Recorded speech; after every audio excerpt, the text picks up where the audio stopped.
everyone. Welcome. Thank you for joining us for a very special book talk with 2025 Judy Lopez Award winner Gennifer Choldenko and 2025 Judy Lopez Award honorees Aida Salazar and Ali Terese. The Judy Lopez Award for Children's Literature is a national award. It's given every year to call attention to fine literature for children ages 9 through 12. The awards honor Judy Lopez, a founding member of the Los Angeles chapter of the Women's National Book Association. The mission of the Judy Lopez Memorial Award is to celebrate excellence in children's literature and to champion authors who write for middle grade readers. My name is Brein Lopez, and I am a career indie bookseller and the manager of Children's Book World in Los Angeles, where we celebrate diversity, knowledge, and enrichment. It is a world where every reader can see themselves and each other on our bookshelves. I'm joined by Gennifer Choldenko, the 2025 Judy Lopez Award winner for her book, The 10th Mistake of Hank Hooperman, and 2025 Judy Lopez Award honorees Aida Salazar for her book, Ultraviolet, and Ali Terese for her book, Free Period.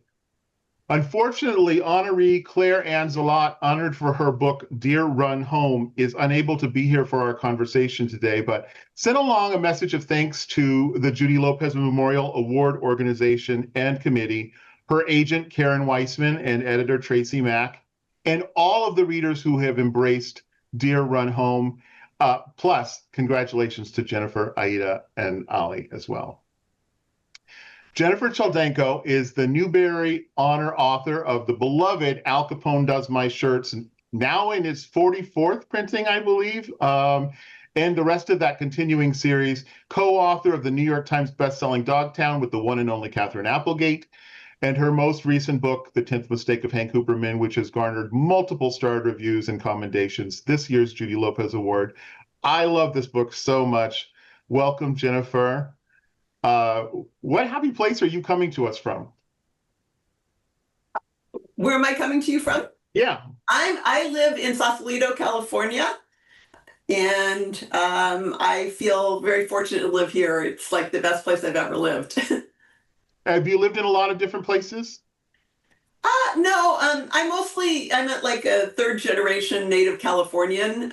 So I have lived other states, but I'm kind of a Californian at heart. Yeah. There's something special about that too. Well, I think there's something special about that. So it's great to have you here.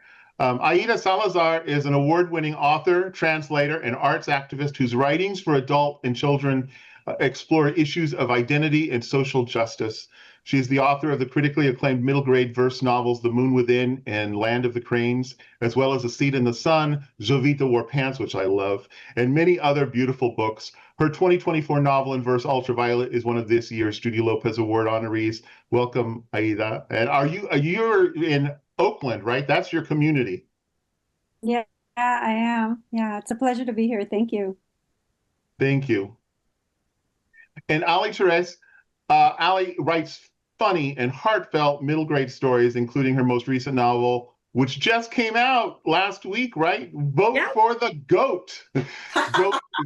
Capital GOAT with all of the, and her acclaimed debut novel, Free Period, which is one of this year's 2025 honorees and was on the 2024 National Book Award long list. I was the chair of that committee that picked the National Book Awards last year, and it was an incredible experience, and I got to read so many beautiful books. Ali is also a crafting artisan whose knitted creations, which you can see behind her, frequently inform and inspire her stories.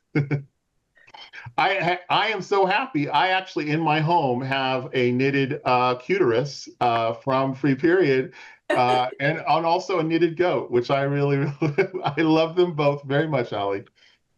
Thank you. I'll just share. I was walking around Brooklyn this weekend signing books, carrying a 3-foot-tall uterus in one hand and a 3-foot-tall crochet goat in the other. And I gotta tell you, walking around with that stuff, it makes people happy. So I love writing, but I'm also loving connecting with people through the yarn arts too. Yeah, I can only imagine how much kids connect with that too, because you make something that could seem so secret into something so sort of celebratory in its own way, right? Yeah, I love hearing everything's easier to talk through when it's yarn, because it's true. That's so true. Children's book authors in community with educators, librarians, and indie booksellers share a mission of creating literary space for young people to explore who they are, who they can be, and the roots of their existence. The four of you, with your remarkable novels, took on impactful subjects for young readers with humor, grace, and deeply felt emotions. I'd love for you to tell us each about the journey of this particular novel and how we've gotten here from where it began. Gennifer, do you want to start? Yeah, well, I've always had an interest in foster kids because, in a strange way, one of my sisters was in foster care, and I would go and visit her with my mom, and there would always be a new parent there. You know, it was like a revolving door. And I saw how hard that was on her. So I always knew that I was going to write a book about a kid in foster care. So the time came and I decided to write it, and I was writing away. And I like to research first, but also research while I'm writing. And so I had about 8 chapters and I sold them, and I was still researching, you know, back and forth between writing and researching. And one day I came upon this manual about for parents, foster parents, and it had this one little example of this kid who was in foster care with his little sister, and the kid loved soccer. He just loved soccer, but he could not leave his little sister to go out and play. And as soon as I read that, I dumped what I had and started over again, because that just touched me so deeply. I just knew I had to write a story about a brother and sister that had that kind of bond. And I think it just sort of reminded me a little of the bond I had with my older brother, who was really a parentified child and took care of me and really both of my sisters. Aida, do you want to talk about your experience with Ultraviolet? I know your son played a part in that too. Yes, he did. Yeah, I wrote my debut novel, The Moon Within, for my daughter, because at the time there were very few period stories. And luckily, there's now, our period literature is growing, but there were very few books that kind of reflected her experience of this tween kind of coming into her puberty and understanding the way that the relationships work. And so when my son read that book, I said, and his best friend read the book, I asked them, you know, like, what did you think? And they both said, my son said, oh, it's the best book ever, Mom. And then his friend said, I don't know, Miss Aida, I think I wasn't supposed to read that book. And I was like, why? He's like, because it's so personal. And I said, well, of course, how are we going to like build feminists if we don't, you know, if you don't know what girls and menstruating people go through? And he said, yeah, when are you going to write The Sun Within? And I was like, well, that's interesting. And I didn't think that I was the person to write a story like that because it's from a boy's perspective. But then I was at a conference in conversation with Varian Johnson and John Shu, and we were talking about, I was like encouraging them to write this story that really needed to be dealt with, like about puberty from a boy's perspective. And it, you know, the conversation died there. And they said, yeah, it's fun, we should do it. But then my son fell in love. And when he fell in love and he was heartbroken for the very first time, you know, I turned to literature because I'm a writer and we had such an experience in literature together that I turned to literature, but I couldn't find anything that really kind of addressed this very intimate space of heartbreak and puberty and new feelings and relationships. And so I started writing Ultraviolet, about a boy who falls in love for the first time and sees everything in ultraviolet colors and then gets his heart broken. So that's how it came. So beautiful. So beautiful. I love it. Ali? So in this book, when we say periods, we're talking about menstrual blood. And so I wrote it because I had so much pain and shame around my period when I was a little girl that when I became a parent, I had no idea how I was going to talk about it in a positive way. Like when I first had my daughter, like the period positivity movement was really coming to the forefront, but it didn't really feel totally authentic to me. Like I didn't think I could go in there and be like, this is amazing. So I decided to attack it with humor instead. And so in this book, the characters are fighting to get maxi pads in all school bathrooms for all students who menstruate, which is part of this real life movement. It is one of the greatest examples of youth-led action in our nation right now, where kids are standing up across the country to get period products in their schools where they need it, because they know they have this human right to period care where they're getting their educations. So to take that in a fun way, I created these chaos monsters, not the kids you would expect to create change, because I really feel like we are all entitled to have a say in our communities. And so these kids who are kind of troublemakers, they find that their antics that usually get them in trouble are actually what get people having fun and feeling comfortable in the period equity movement. So that's really what I want my art to do. And I hope I did it with this first book, is to get people thinking about their human rights, having fun talking about them, and making it part of like our daily lives, not this separate thing that we talk about. You know, in talking about characters, Helen and Gracie are, I love that there's this younger generation creating change, doing things, but they really do not shy away from being chaos agents. And Helen and Gracie are true chaos agents in the realm of this school. They're ready to tear it all down to get their point across. And so in creating the characters, I want to talk to each of you about the characters. We'll start with Ali since we're already here. And Aida with Elio and Camellia, and Gennifer of Hank and Boo, and you know, but the kid characters, you all captured their heart so beautifully, and I would really love to know what goes into building these characters. How do you make them a whole person so that the reader can just completely identify with everything, even if it's completely anathemic to anything that's in their own world?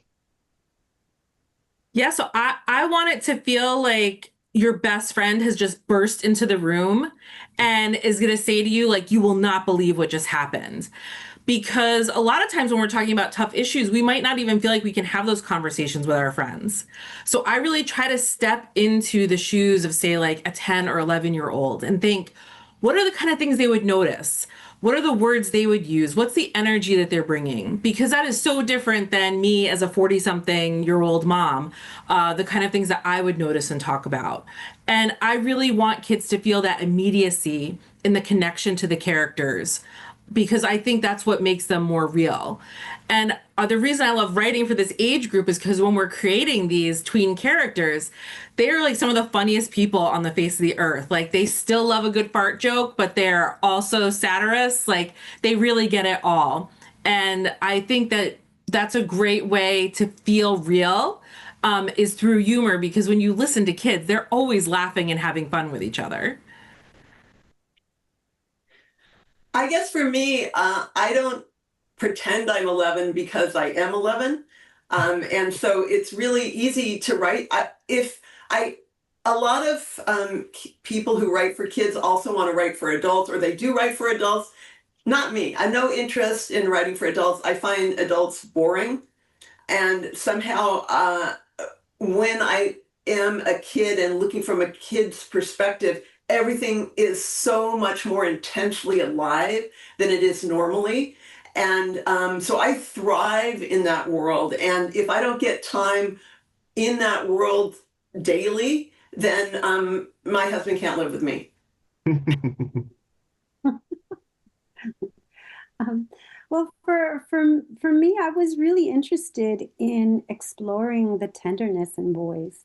I think that as a society, patriarchy has really done a damaging thing, not only to women and girls and gender expansive people, but also especially to boys. I think it was Bell Hooks who actually kind of pointed this idea out that Black and brown boys in particular are the ones who bear the brunt of patriarchy, because they're not allowed to be vulnerable. They're not allowed to be sweet and to share emotions. And whereas was girls and feminine, traditionally feminine women or people are expected to like express their emotions, and we learn how to kind of like manage, whereas boys aren't allowed to be tender without looking weak or inferior in some way. So and that damages us, because what happens to that unexpressed emotion, it turns to violence, and violence often is the only exalted expression that we allow from our boys. And so and we see the result of that on our streets, in our homes, on the world stage, in the wars that are being waged, and the hate that we're seeing.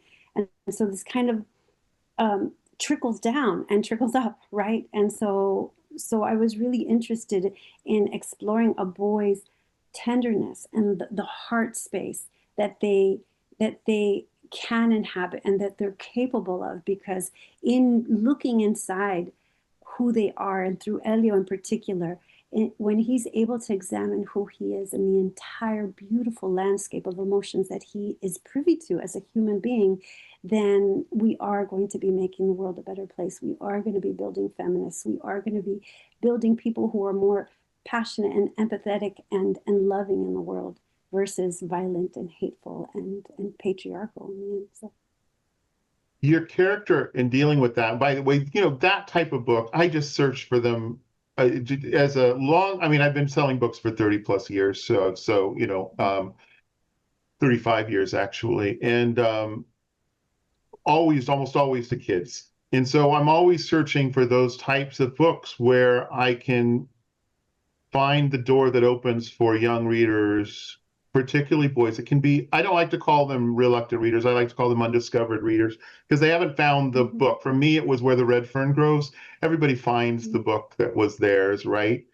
And there are, over the years, things that I find from Gordon Corman, from Christopher Paul Curtis, doing exactly what you're talking about. Jewel Parker Rhodes is another person who does quite well, with those types of stories. What I loved was the generational part of that you brought in. The father, who is in his group, his therapy group, his men's therapy, which I thought was so interesting.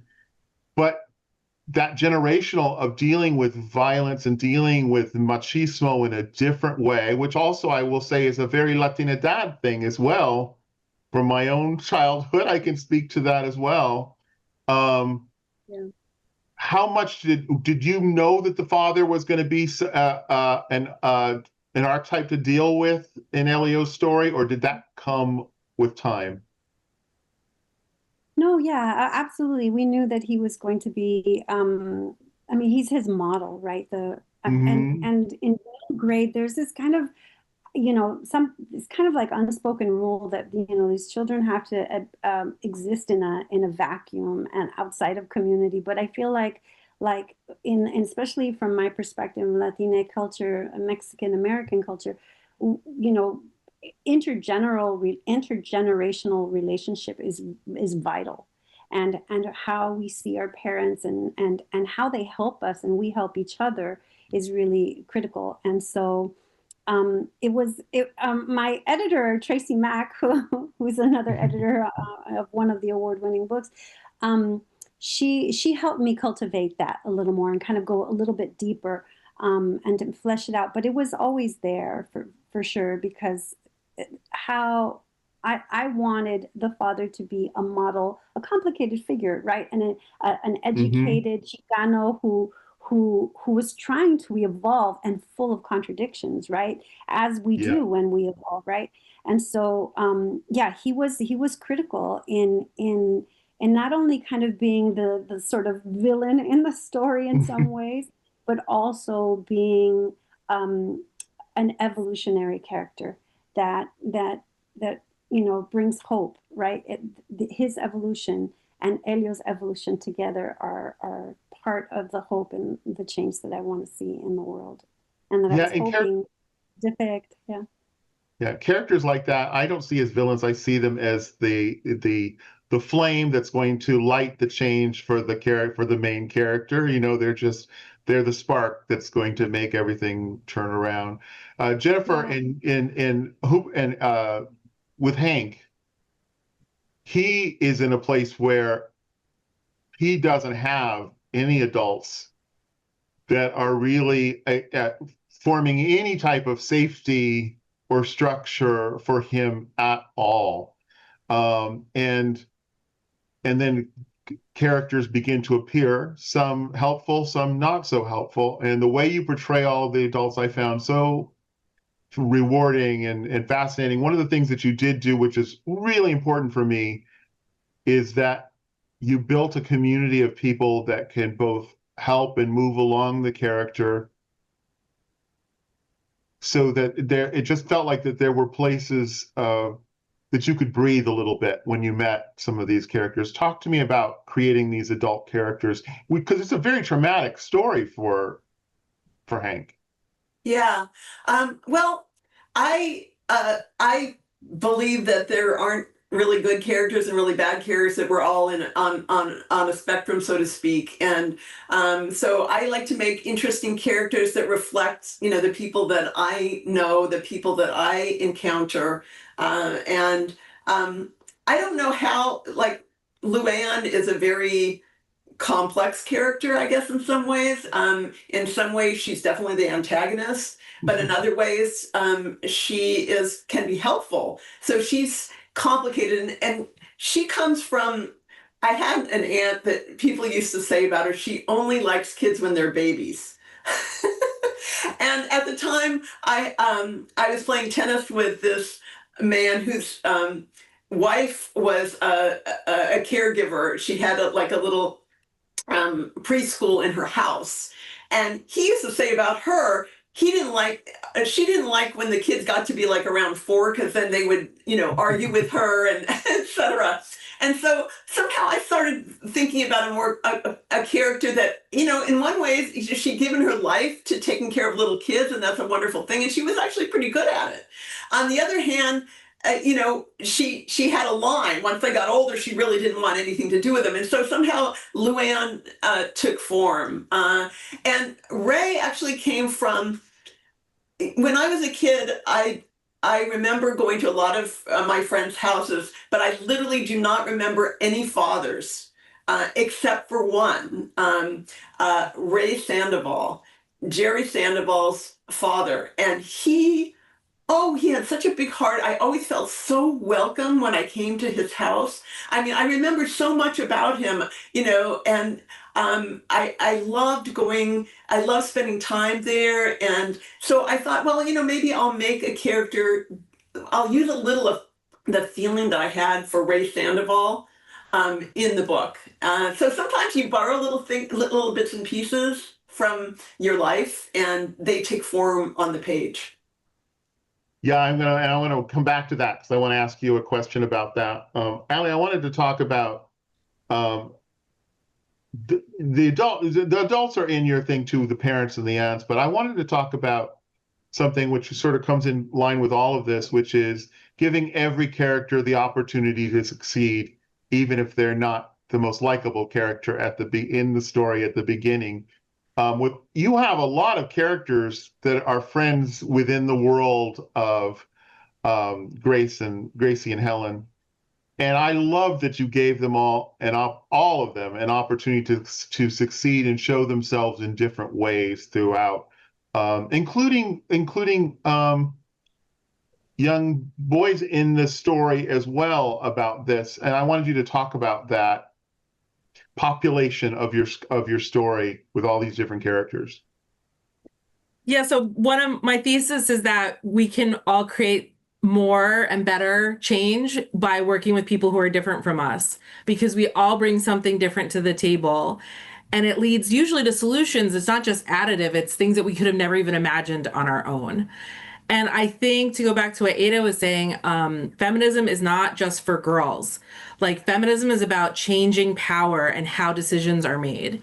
And I think that we should give boys more credit, and we should demand more from boys, even at this younger age, to be involved in that community making. So one of the boys in this book, his name is Michael.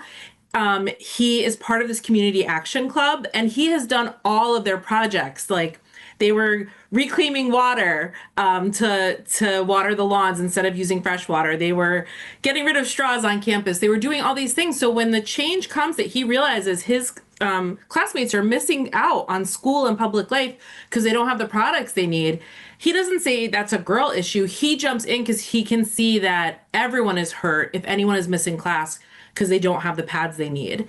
And it's been really amazing to talk to kids around the country, to talk to parents and teachers, and to really get those different reactions about whether they think boys should be part of these conversations or not.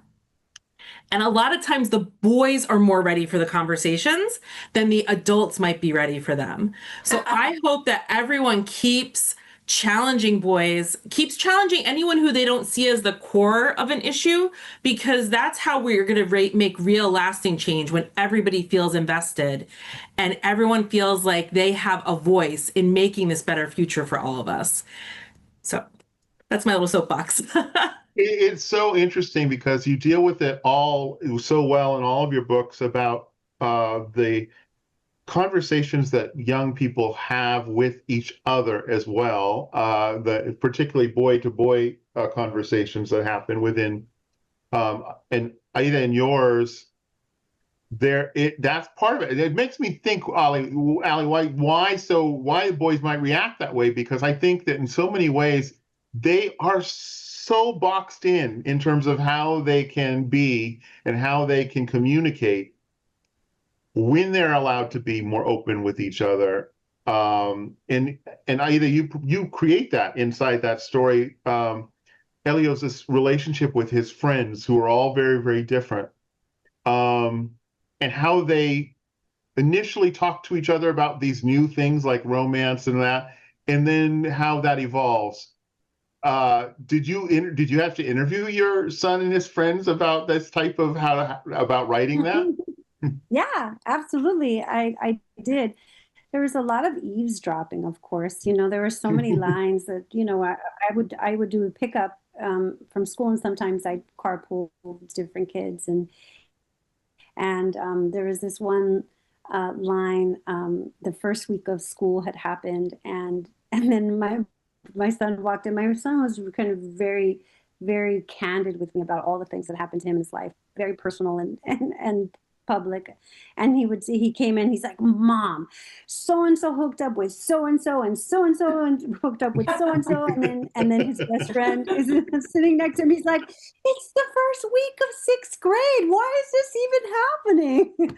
And that line made it into the book. But yes, there was a lot of consultation, like, would a kid say it this way or that way? And so there's a lot of lingo of the time of that time. I mean, things have changed now, but even like 2 years ago, the lingo changes. But yeah, there's a lot of that. But more than anything, I think that, like, if we strip down gender and we strip down societal expectations, we have humans at the end of the day, right, that are just trying to love and to express love and being clumsy about it. And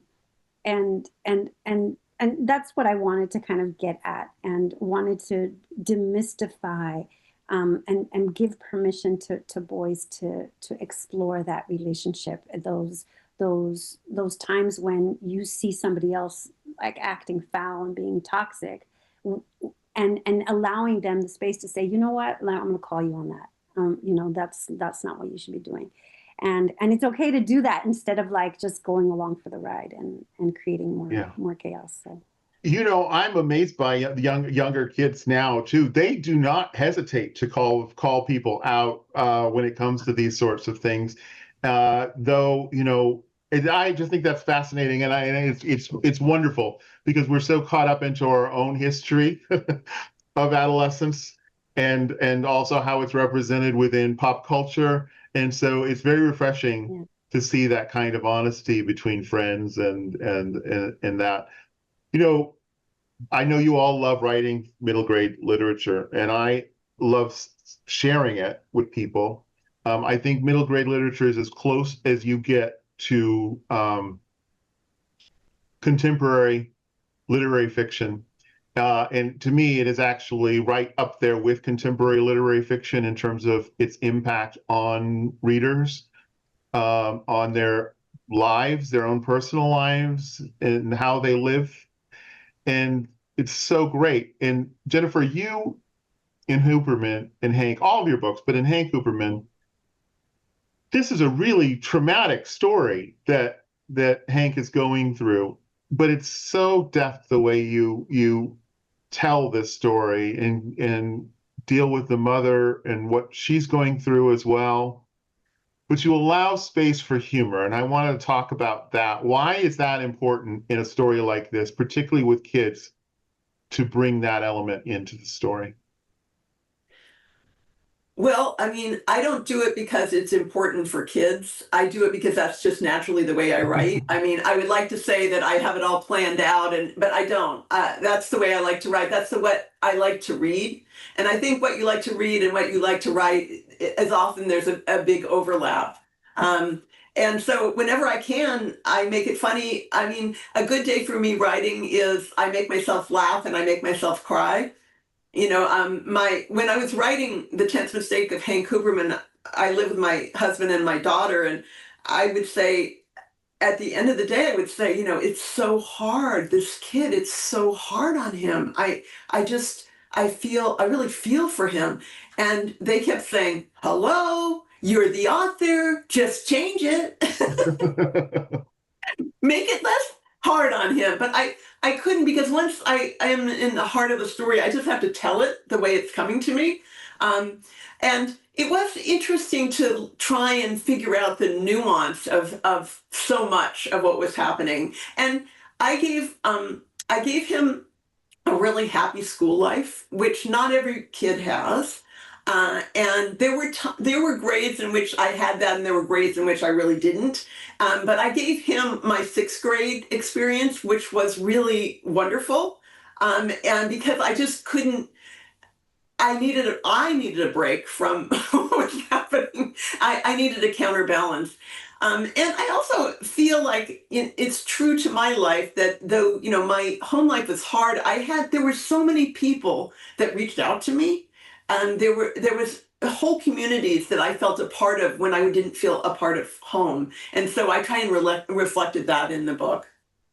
I think that's one of the reasons why the book connects with so many kids, because there is a whole world where kids are so impacted by their own home lives that school is a place of safety for them. That ability to be with friends, to be able to have this other space that does not have, whether it be fighting or anger or not getting enough food or whatever it may actually be, and not seeing your parents because they're working all the time, or dealing with the fears of immigration and all of the other things that we live with. Yeah. That school can be a safe place for kids, and that's so beautifully portrayed in that particular story. And I really do love it. Now, Ali, I know humor is built into your stories. I talked about like cringe moments with different kids. These girls like to play pranks. Yes. Huge, massive pranks that impact everybody. It's so great. And I know in your new book, you mentioned about fart jokes. You believe that you've written the greatest fart joke of all time. I do. I've gone on record. It's true. And I know you will not give spoilers for it, so we will not hear the fart joke. But I want to ask you,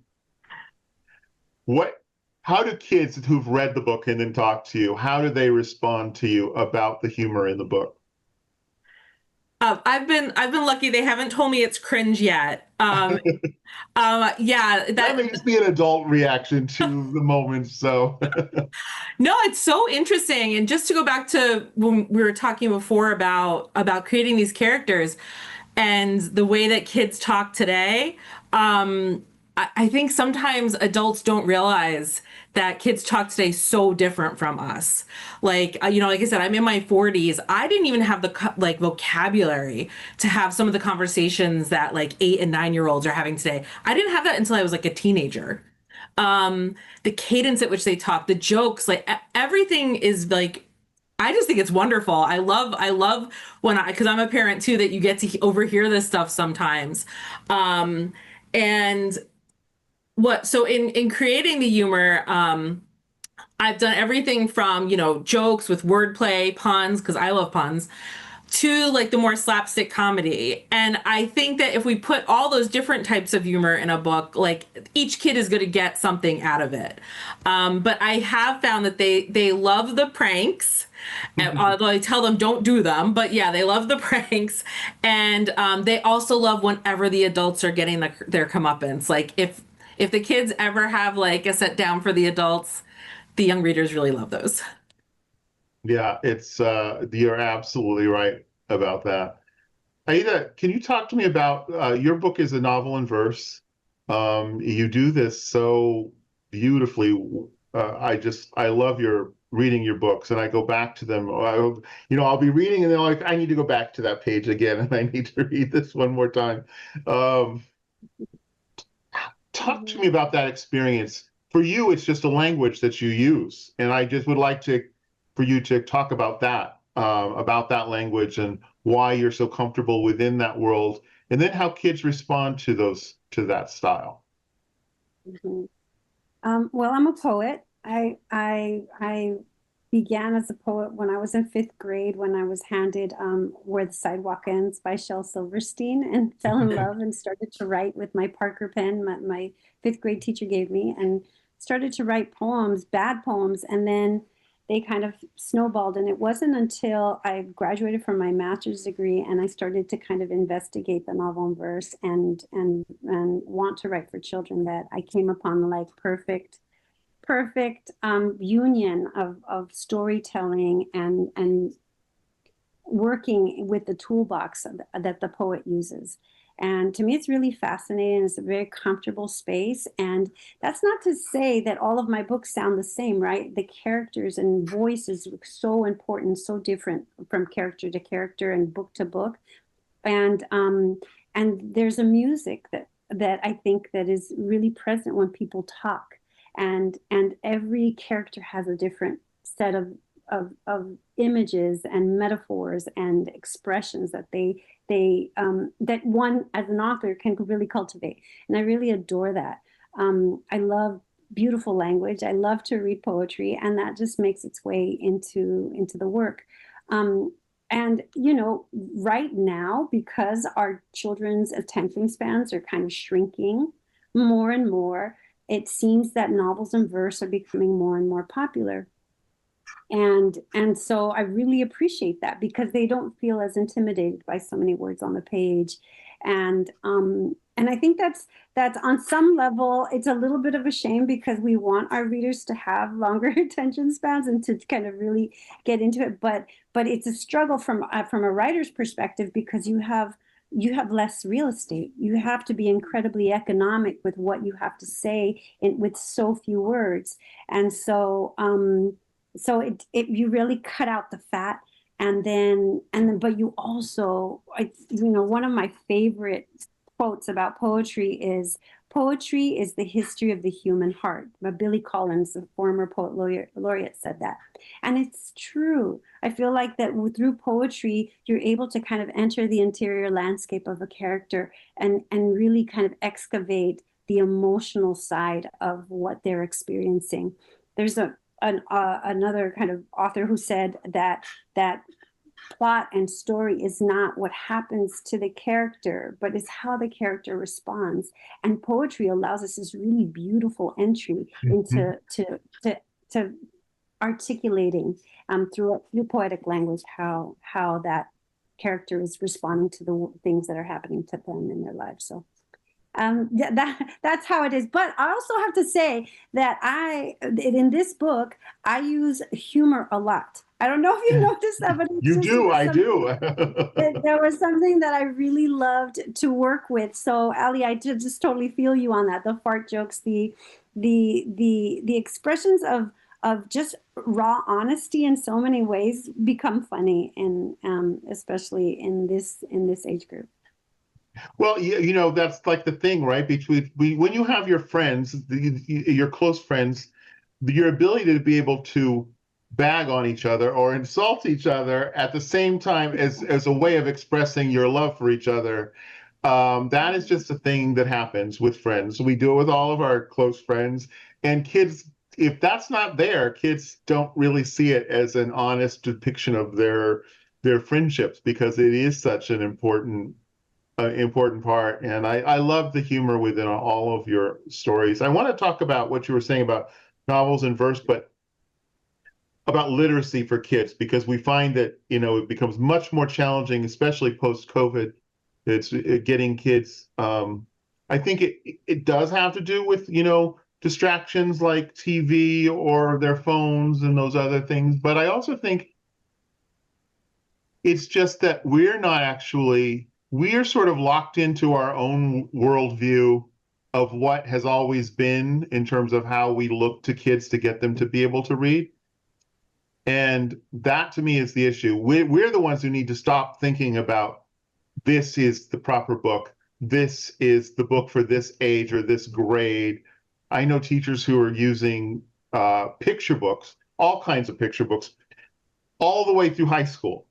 And they're seeing complete total engagement with their students because they love that aspect of the visual mixed in, like you get with graphic novels. But I also find a lot of my young readers who love graphic novels gravitating toward novels in verse because they're already built for it. They already see the different way language can be structured onto a page, so that when they come to the novel in verse, they're already completely prepared to create the visuals for themselves. And the words have a way of being able to mimic that in a graphic novel in a way that is very natural for them to be able to. And from there, you see them going into other types of stories as well. I had this young mother and daughter come up to me at an event once, and she said, "I want to thank you because my daughter said that she was no longer a reader, but then she read your book, The Moon Within." It was back when that was out, and she said that just brought her right back into reading, and now she's just an avid reader. But it was because it was that book, right? That gateway book, that like a gateway drug, but it was that gateway book. It is. I use the word gateway book all the time. That is exactly what it is. It is like, and I say it because kids become addicted to the act of reading after that. I had a dad who was so upset. He came into the store and he said, "Look, my son only wants to read Dogman. He only wants to read, the one thing. And I don't know how to get him to read other stuff." I said, "Just relax. Just let him read." Nobody wants to be told that they're reading the wrong thing, ever. That you will completely stop that kid from ever loving reading the moment you say that is wrong, what you're reading. Just let them enjoy the act of reading. And then about 2 months later, he came back in. He said, "I cannot get him to stop reading." He's got like a stack of 12 traditional chapter books, Gordon Corman and all these other things. And he said, now he's just, I said, "I know the door it'll open in so many ways." Now, Gennifer, I gave your book to a local school here. I've given it to a couple different people, but to a local school. And the teacher who I love, Layla Howland, who's also a children's book author, did a summer club with her students, and the boys went nuts. I mean, they loved this book so much. And I wanted to ask you about your experience with that, because obviously the Al Capone series is so loved as well. What is that like for you when kids come and even tell you things that you don't even remember or know from your own stories? Well, I've been doing school visits for 25 years, and I did a virtual visit in Delaware. Well, I was here, but with 3 private schools in Delaware, and they all came together, and there was this big auditorium. And so I thought I was going to be, usually when you do virtual visits, it's with lots of different schools at once. But they all came to the same auditorium. And I was supposed to do Dogtown, which is very popular because Catherine Applegate, who doesn't love her? I mean, she is amazing. And then a little of Hank Hooperman. And I put up the slide for Hank Hooperman, and everybody cheered.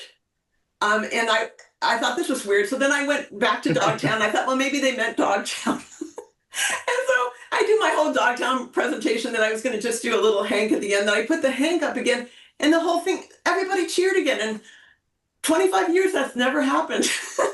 I mean, maybe it should have, and if I'd been a more successful author, it would have been, but I was floored. And I asked afterwards, I asked the librarian, because you asked me to really talk about Dogtown, and they go, we were really surprised.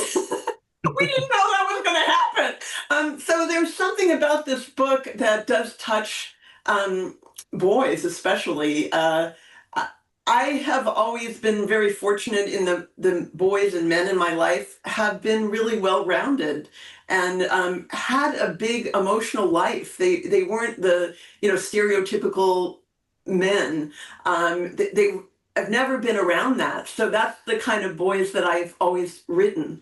I want to say one other thing about the friend groups and how you were saying that, if kids don't see it the way their friend groups are interacting, then they don't think it's real. But it's also really important for the kids that don't have friends, that don't yet have friend group, to be a part of that and feel that energy and feel that love within the context of a book. Because there are a lot of lonely kids out there. And if you can reach them, by making them feel a part of a group in a book, that's fantastic. Oh, I agree with that so much. And I want to do a shout out just for two authors who had new books come out tomorrow, actually. And authors that both know because they're so much in the realm of this. Brandy Colbert's new middle grade book called Let's Get Together, which is a modern day Parent Trap.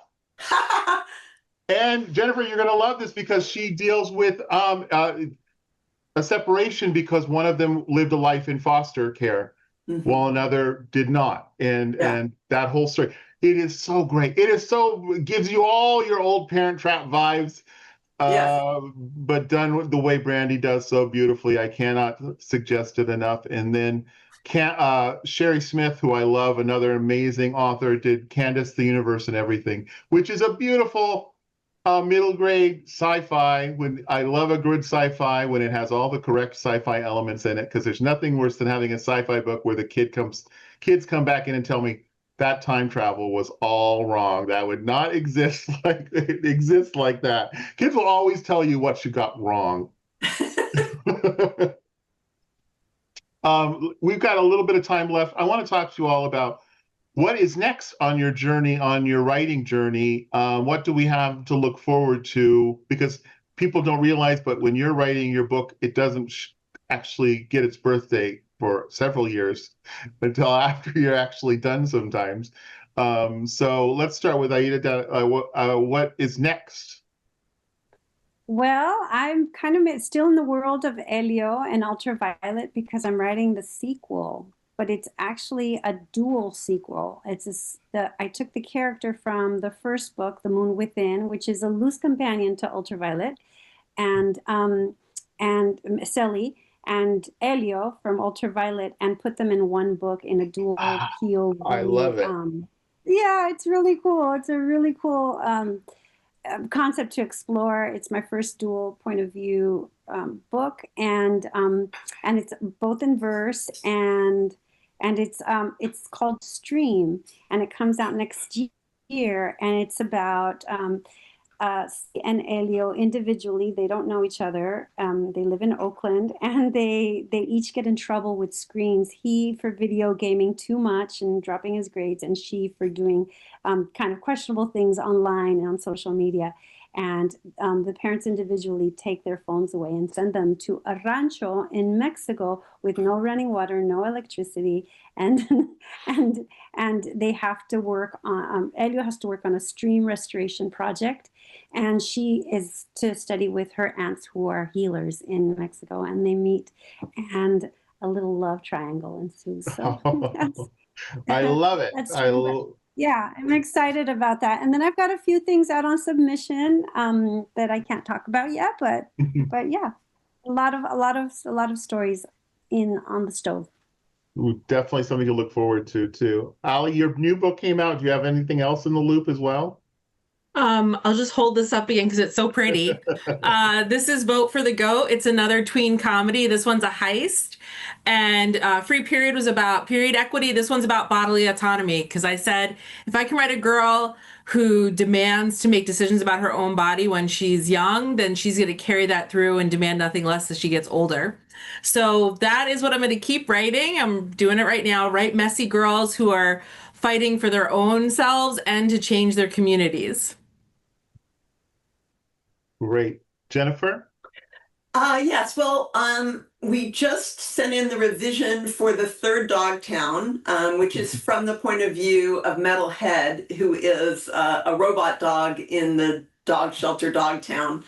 And was really fun to write, but also very challenging because you're a dog, you're a robot, you're your own character, in trying to make that come to life. And also, Metalhead is kind of a philosophical character, so his and an outsider, so how he perceives the world around him is, I think, was really fun to write. So Catherine and I had a blast with that. And then I have 2 other books under contract, but I don't like to talk about them before they've actually materialized because they move around so much in my head. And the one that's going to be out the year after Metalhead is Wild. Oh, So that's all I can say. I'm trying to figure out how to make it all come together. I'm so excited. Like I said, last year I was on the National Book Award Committee. We got to read over 300 books with my team of fellow judges, and I get addicted. I just love it because I'm just immersed in all of these beautiful, beautiful stories, and I've got all these characters living inside my head. And as I said, I've been reading since I was a little kid, read lots of different things, but the book that changed me was Where the Red Fern Grows. That was from a teacher named Mrs. Mitchell who influenced me. So my final thought with each of you, as we say our goodbyes, is to ask you if there was a book like that for you, what was the gateway book? Or who was the person who gave it to you, a librarian or a teacher you want to shout out to who influenced your literary life? And any of you can take it away. Well, my book was definitely Charlotte's Web, though I didn't have a gateway book because I just loved reading from the start. I just loved it. And I was actually just reading something my brother wrote, and he has me reading in all. Oh, she was reading again. Because that was I just loved. I mean, one of the reasons that I love writing for this age group is that I feel like I own the books that I read when I was a kid in a way that I don't own books that I read as an adult. I like them, I'm passionate for them, but they don't live inside of me the way the books did when I was a kid. And I feel like if I can do that for some other child out there, then, that's what I live for. Aida? Yeah. So I mentioned him a little bit. Mr. Clark, my 5th grade teacher, was I didn't come from a family that had a practice of literacy, of reading, and my mom had a 3rd grade education, and my dad had a high school education. So, and in a family of 7, there was just no space for it. And so when I was in 5th grade, he gave me my first book to read, and it was kind of a questionable book. It's called Daddy Longlegs. And I fell in love with reading. Do you remember that book? Daddy We still carry that book. We still sell that book. Are you serious? Oh my gosh. Yep. It's kind of bizarre. But he gave me that book and I fell in love. And I started to read book after book after book. And when 5th grade was done, I had read all the books in the classroom library. I was working on the school library. And he, as a reward for when I graduated from 5th grade and going into middle school, he gave me 2 things. He gave me Where the Sidewalk Ends, which is the first book that I would ever own, and I still have it. and it says this book belongs to Aida Salazar in my 5th grade penmanship, and he gave me a Parker pen. Though back then this was high technology. I don't know if you remember these, but they're just beautiful pens. It came in a box and the whole thing. And I wrote with that Parker pen. It really planted the seed of becoming a writer and a poet. And when I published my first book, I realized that I had written The Moon Within, a book of verse with a pen, and all longhand. And so that formative moment in my life just has stayed with me forever. What a beautiful memory. Thank you, Mr. Clark, wherever you are. Ali? So I just want to thank every teacher and librarian who let me pick my own book and let me read the entire book, because I think there is nothing more powerful than letting us have the space and time to immerse ourselves in an entire story. And for me, the one that probably sparked me the most would be The Westing Game, which I know is a big favorite. And I always thought it was because of the mystery elements, because I loved having to try to figure it out along the way. But when I think about it now as a grown-up, it was how emotionally invested I was in the characters. Because I don't know about you guys, but I cried, like just bawled at the end of that book.